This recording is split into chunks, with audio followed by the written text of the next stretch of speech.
Hola, queridos alumnos. Espero que se encuentren bien en medio de esta contingencia. La verdad, los extraño muchísimo. Pero bueno, hoy vamos a hablar sobre Emmanuel Levinas. Debo de decirlo, uno de mis grandes amores en la filosofía, uno de mis corafabs, para reflexionar el tema de la otredad o alteridad. Cuando hablamos de otredad o alteridad, estamos haciendo referencia a la misma cuestión, ¿ok? Y quiero decir un par de cosas previas sobre Levinas. Levinas fue un filósofo judío quien perdió a la mayoría de su familia o a muy buena parte de su familia durante el Holocausto en la Segunda Guerra Mundial. De hecho, Levinas escribe sus primeras obras o sus primeros esbozos de textos escritos en los campos de concentración. Él estuvo preso en los campos de concentración.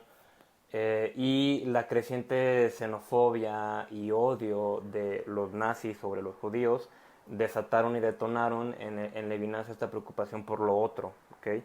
Entonces me parece interesante más o menos escarbar los gérmenes filosóficos que dieron pauta o pie a el pensamiento de los diferentes autores, ¿no? Y la segunda cosa que quería mencionar es que ciertamente el pensamiento de Levinas es muy complejo. De hecho, en mi opinión, creo que es uno de los pensamientos más complejos de la filosofía contemporánea y que por lo mismo no lo hemos leído tan a fondo. En el video van a ver alguna que otra palabrita como por ejemplo fenomenología o ontología, que bueno, de hecho ontología ya deberían saber qué es, pero bueno, esa palabra quiere muchos matices. Entonces, bueno, lo menciono para que no se preocupen, o sea, vamos a aterrizarlo para nuestros propósitos y no pasa nada, ¿no? Para recordar a Levinas, inevitablemente teníamos que recordar a otro gran filósofo que dio más o menos pie al nacimiento de la modernidad, que fue obviamente René Descartes. Y me imagino que ustedes recordarán con mucho cariño a Descartes, lo amaron, estoy casi seguro, con eso de las pruebas de la existencia de Dios. Estoy bromeando. Eh, y bueno, para recordar un poco a Descartes, necesito de la ayuda de mi gran asistente, y de hecho él es mi maestro, él me enseñó todo lo que sé de filosofía. Donder nos va a recordar un poco sobre Descartes.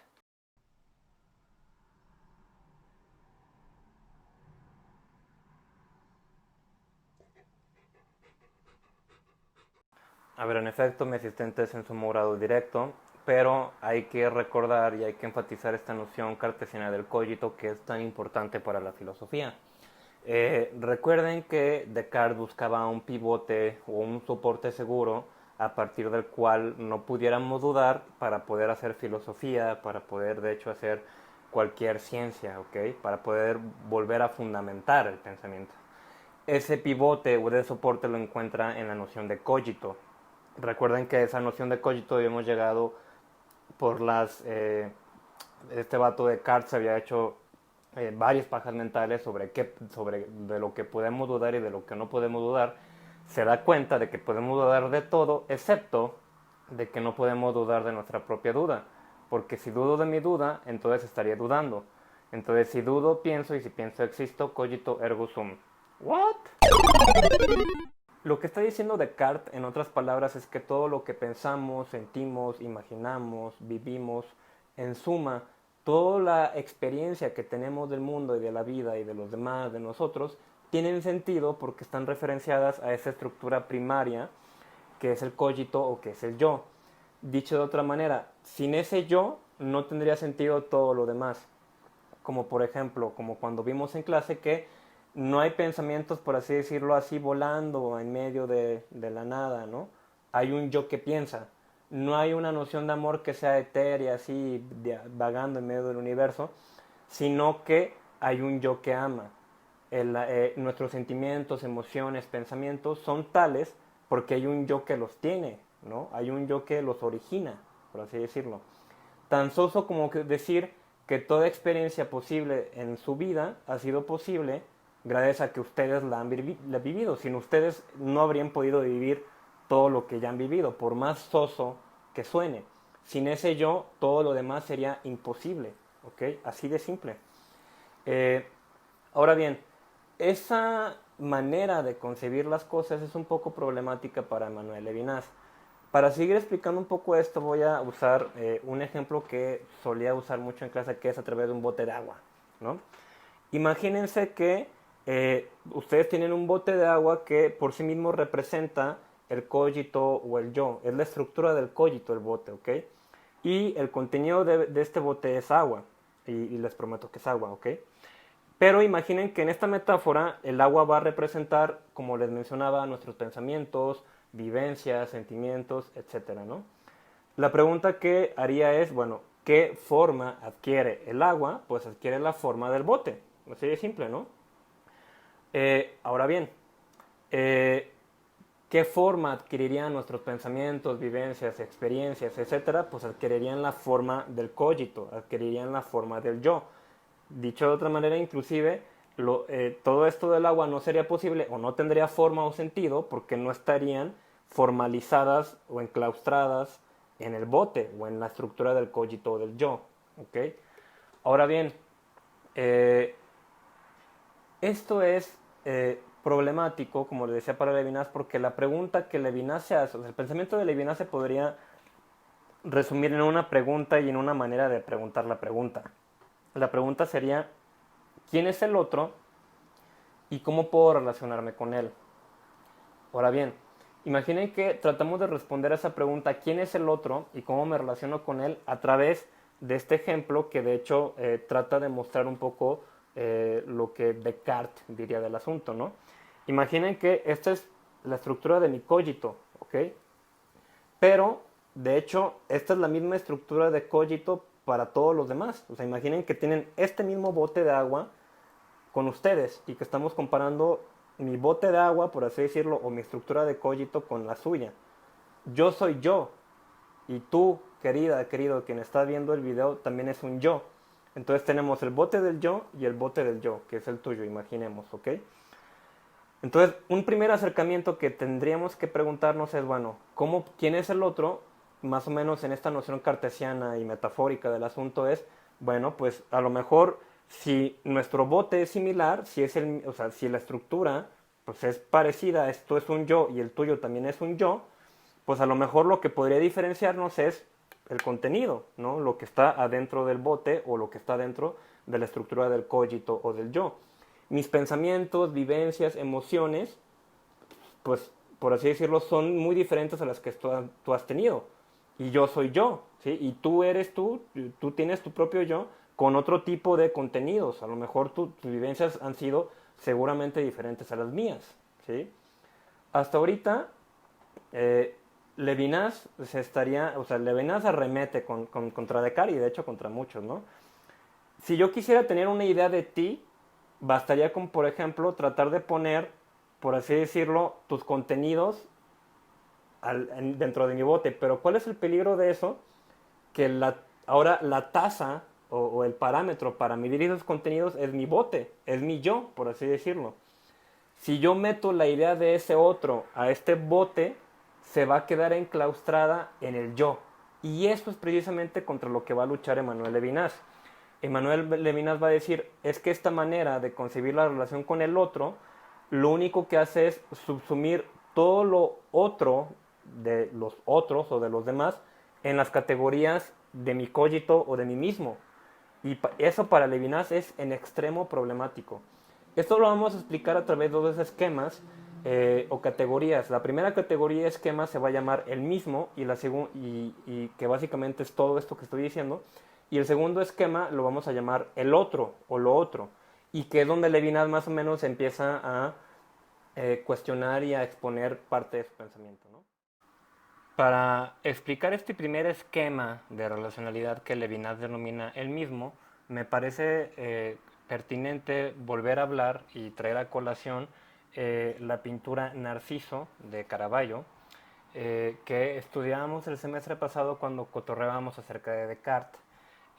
Si ustedes recuerdan bien, no voy a contar toda la leyenda o todo el mito, simplemente diré que recuerden que Narciso es condenado o es maldecido a enamorarse de su propio reflejo cuando éste se ve en una fuente, ¿no? Tan es así su reflejo o su enamoramiento de sí mismo en ese reflejo que cae hacia las aguas y ahí en ese lugar en donde en la mayoría de las versiones muere, crece una flor, ¿no? Llamada Narciso. La maldición de Narciso es quedar enamorado de sí mismo, ¿no? La maldición, en el fondo, es que Narciso no puede ver a los demás. Cuando Narciso ve a alguien más, lo que Narciso ve es un reflejo de sí mismo. Esa es la verdadera maldición.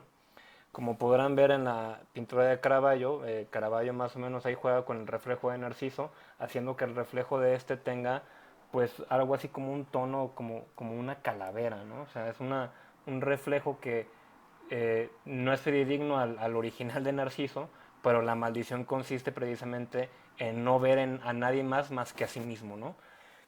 Eh, Ahora bien, esto si lo viéramos en términos de la perspectiva del cogito, diríamos que el otro, bajo esta perspectiva del cogito, es un otro cogito, es un otro como yo, alguien parecido a mí.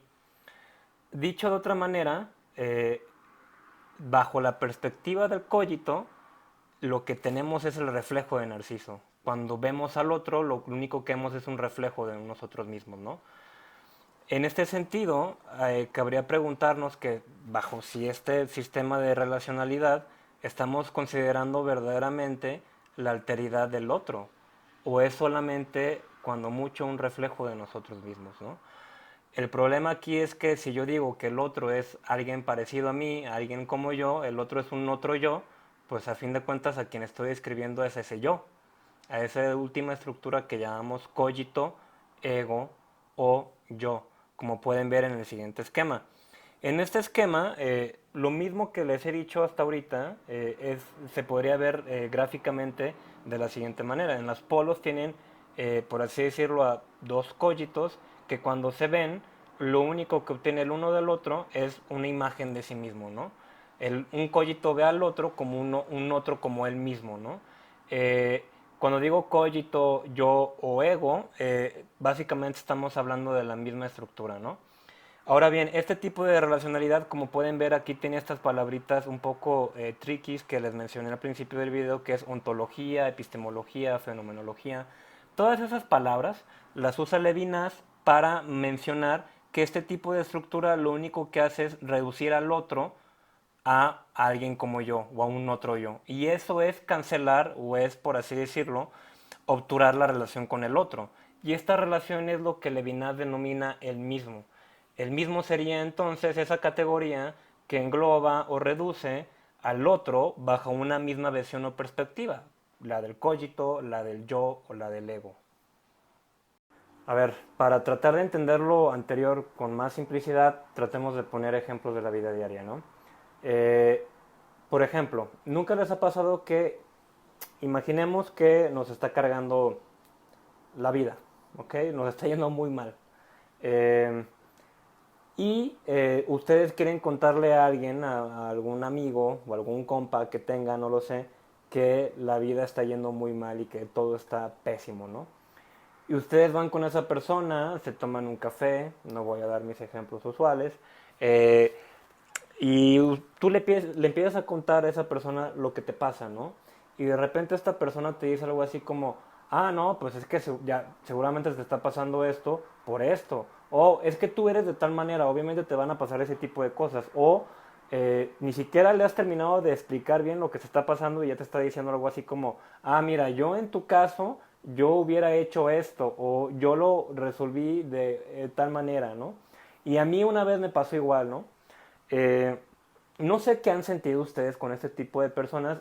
Yo en lo personal, en un ejemplo, en una cuestión muy personalísima, ese tipo de personas me agüitan y me enojan. O sea, porque tú le cuentas un problema y lo único que haces es, precisamente como acabamos de ver en el esquema anterior, pues reducir tu mirada a las vivencias de ellos. Ver tus problemas como un reflejo de lo que ellos han vivido o no.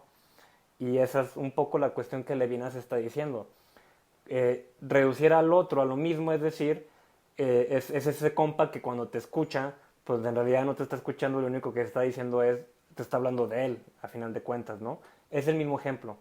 Voy a poner otro ejemplo que no es para nada similar a este y por el contrario es mucho más grave. Puede ser algo tan simple como esto, que bueno, no puede ser no tan simple, pero puede ser algo no tan simple como el ejemplo que les acabo de dar. O bien, por ejemplo, imaginen la xenofobia y el odio que había de un nazi hacia un judío. El judío, al no ser un otro como los nazis, Al no entrar en la categoría de la raza aria, lo que pasaba con un judío era pues que pues era exterminado, ¿no? Desgraciadamente. Podemos tomarlo desde una manera simple, desde una plática con un compa, hasta el genocidio que sufrieron los judíos.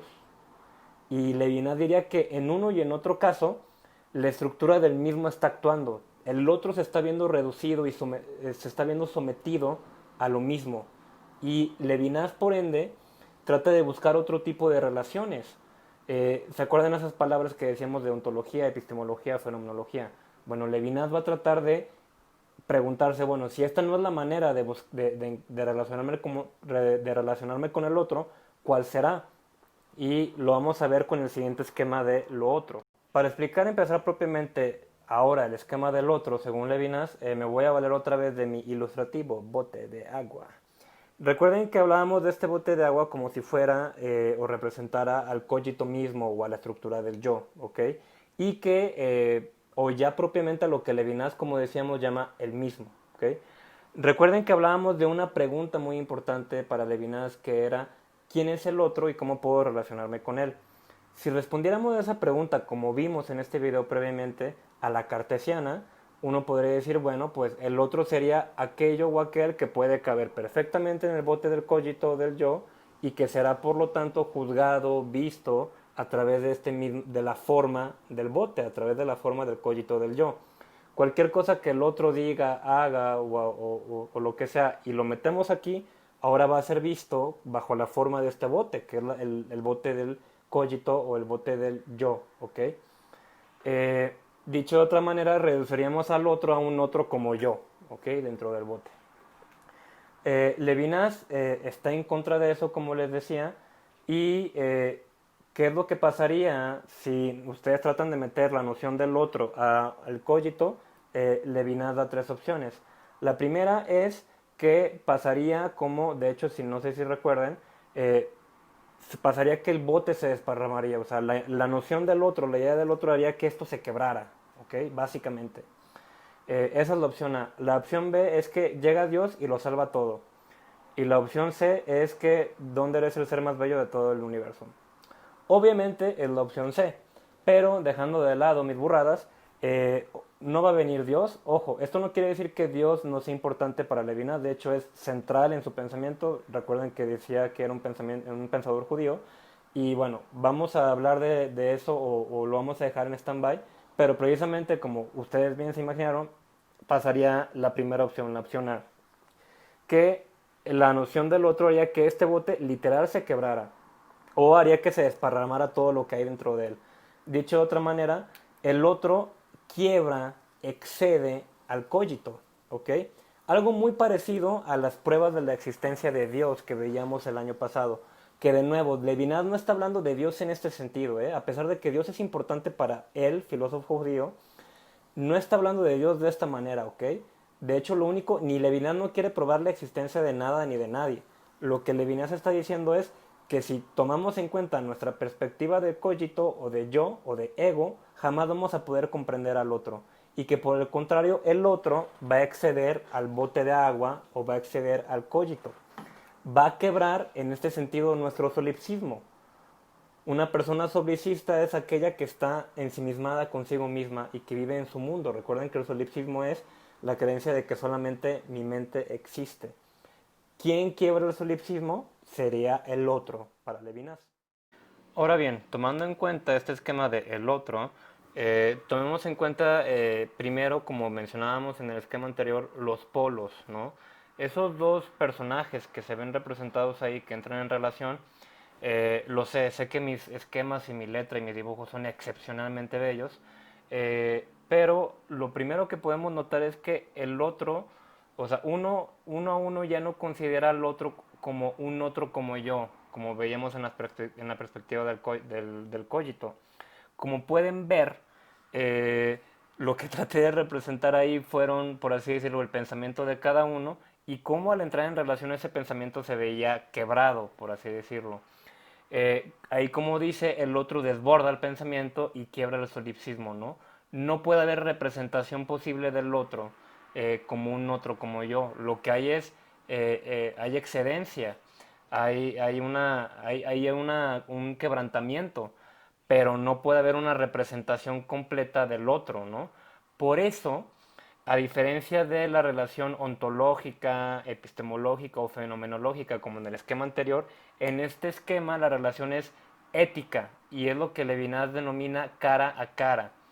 Esta relación ética para Levinas es una filosofía primera. Recuerden que cuando decimos filosofía primera estamos diciendo que de este tipo de acercamiento depende todo desarrollo filosófico ulterior. Dicho de otra manera, lo que Levinas va a decir es la relación con el otro es una relación cara a cara, es una relación ética y es una relación irreductible. ¿En qué consiste esta relación ética? Lo vamos a expresar en un momento más. Pero dicho de otra manera, lo que Levinas está diciendo en resumen es, al otro no me lo puedo representar como un otro como yo, y por el contrario tengo que relacionarme frente a él éticamente, a través de la ética que en un momento vamos a explicitar de una mejor manera. Y finalmente, puesto que, como mencionaba con el bote de agua, Levinas dice que el otro siempre excede las estructuras del cogito, es puesto que por esto Levinas llama al otro el infinito. El infinito es aquel que excede siempre las categorías del cogito. Ok, para explicar lo anterior de otra manera y para poder adentrarnos y dar por finalizado el video con el concepto de la ética en Levinas, tenemos que dejar en claro, y yo creo que Levinas lo diría de esta manera tajante, que no podemos relacionarnos completamente con el otro. No podemos comprenderlo, no podemos entenderlo completamente o conocerlo completamente. Aunque reformularía lo anterior de cierta manera. Dije, no podemos relacionarnos con el otro. Levinas diría, no, no, no, Carlos, aguántala. Sí podemos relacionarnos con el otro. Lo que pasaría es que esa relación tiene que ser una relación ética, una relación cara a cara. Y para poder explicar eso, me voy a basar en el siguiente ejemplo. Ojo, el siguiente ejemplo, voy a tomar un ejemplo que creo que es posible porque pues, tenemos privilegios, para bien o para mal, ¿no? Pero imaginen que ustedes van caminando en la calle, y no sé si a todos les ha pasado esto, y de repente ven a una persona que les pide una limosna y lo ven muy, muy necesitado de comida, tiene mucha hambre, ¿ok? Eh, Levinas diría que con el simple contacto con aquel otro ya se mueve una relación ética. Si yo les preguntara cuántos de ustedes le darían limosna, pues a lo mejor no lo sé, podremos hacer estadísticas hasta si quieren y sacar ahí una tabla, ¿no? ¿Quién no le daría limosna? ¿Por qué? Bla, bla, ¿no?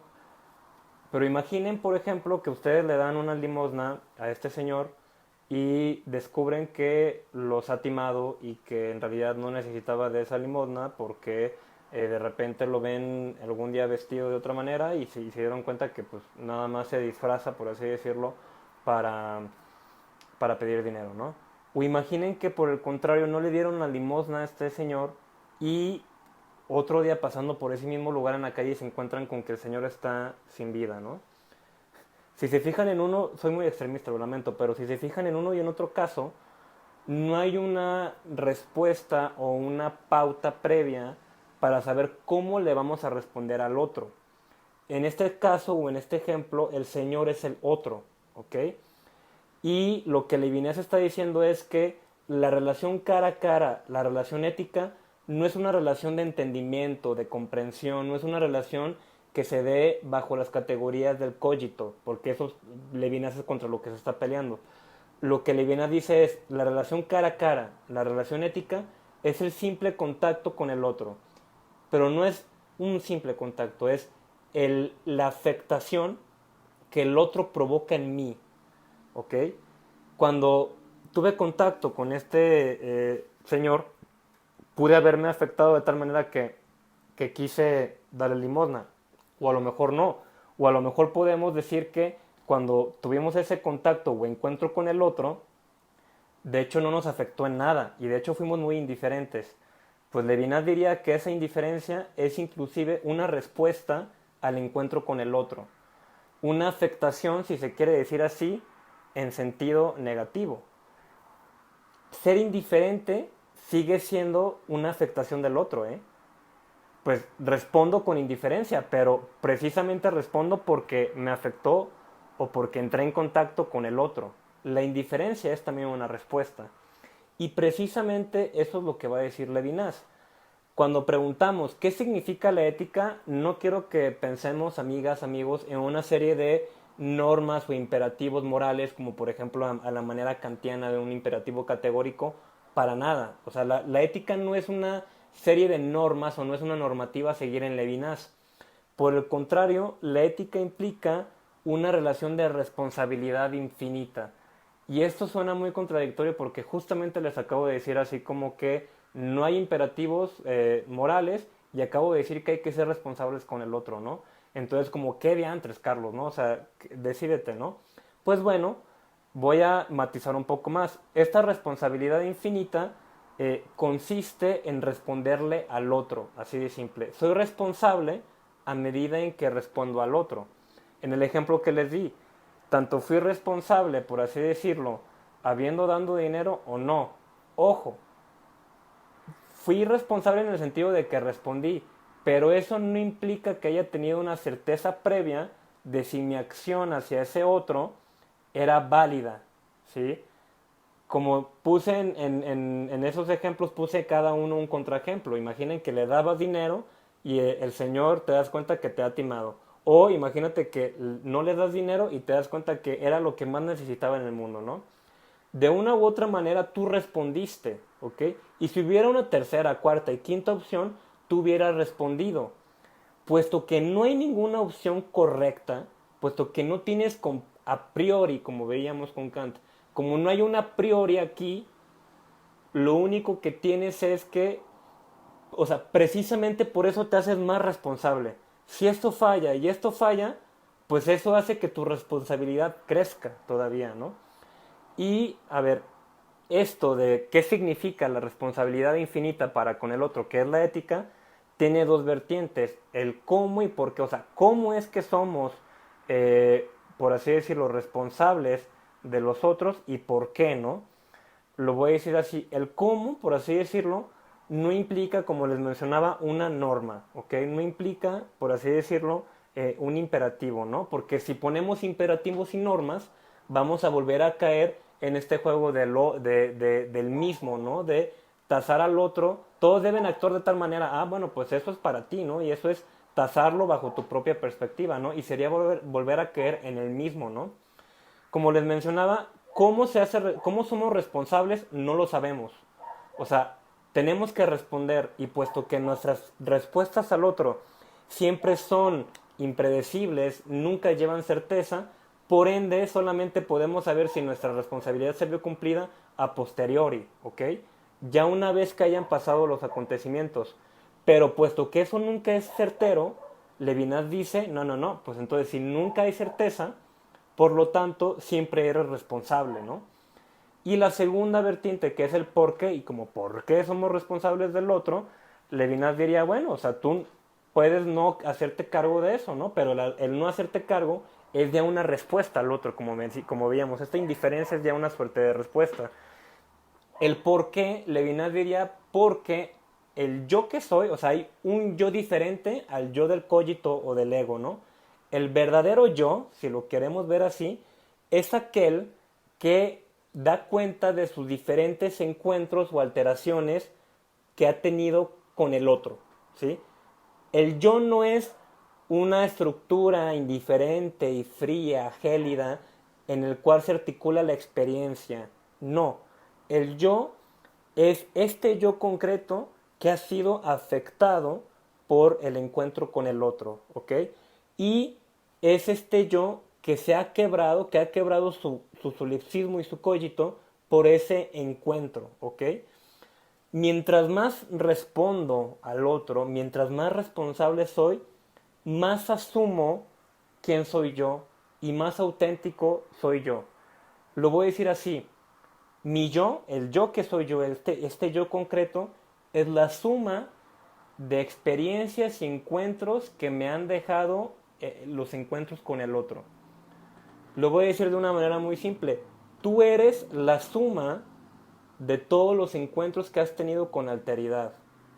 Y me refiero no solamente, o sea, tanto el ejemplo como les di de esta persona que pide limosna, tanto como por ejemplo con otros. A ver, si finalmente tratáramos de cerrar esta reflexión, hay que decir lo siguiente. ¿Quién es el otro y cómo me relaciono con él? Pues bueno, aquí está el cómo, como les estoy explicando, con la responsabilidad infinita, ¿sí? Tratando de hacernos responsables del otro. ¿Quién es el otro? A ver, lo voy a decir así. Levinas habla mucho de la viuda, habla mucho del extranjero. El otro ha sido los judíos. El otro ha sido las comunidades indígenas, las personas o las comunidades afroamericanas. Han sido las personas de la comunidad homosexual LGBT. Han sido em, las mujeres. ¿Sí? Todo lo que ha sido dominado, sometido, excluido por un poder, por ejemplo, patriarcal, por un poder que tiene precisamente la potestad sobre o la soberanía, el otro se ve, por así decirlo, excluido, se ve cancelado, ¿no? Y no solamente el otro son aquellas personas o aquellos grupos que acabo de decir, los migrantes son otros, ¿no? Aquellos que sufren ese poderío, sino que además el otro soy yo también. Y el otro es la persona que está al lado de ti, y es tu padre, y es tu madre, y es tu hermano, ¿no? Es la suma de todos los encuentros de la alteridad lo que te conforma, ¿no? Bueno, y bueno, ya para finalizar, voy a mencionar una frase de un filósofo que se llama Hans-Jürgen Gadamer, que ayuda a ilustrar o a resumir muchas cosas de lo que hemos visto hasta ahorita, que dice algo así que el no oír, o en su caso oír mal a una persona, reside en uno mismo. ¿Por qué? Porque no escucha o escucha mal en su defecto aquel que permanentemente se escucha a sí mismo, ¿ok?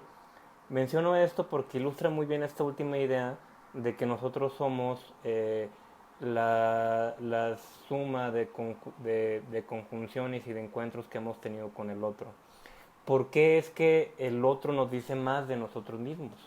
Pues esa es la cuestión, ¿no?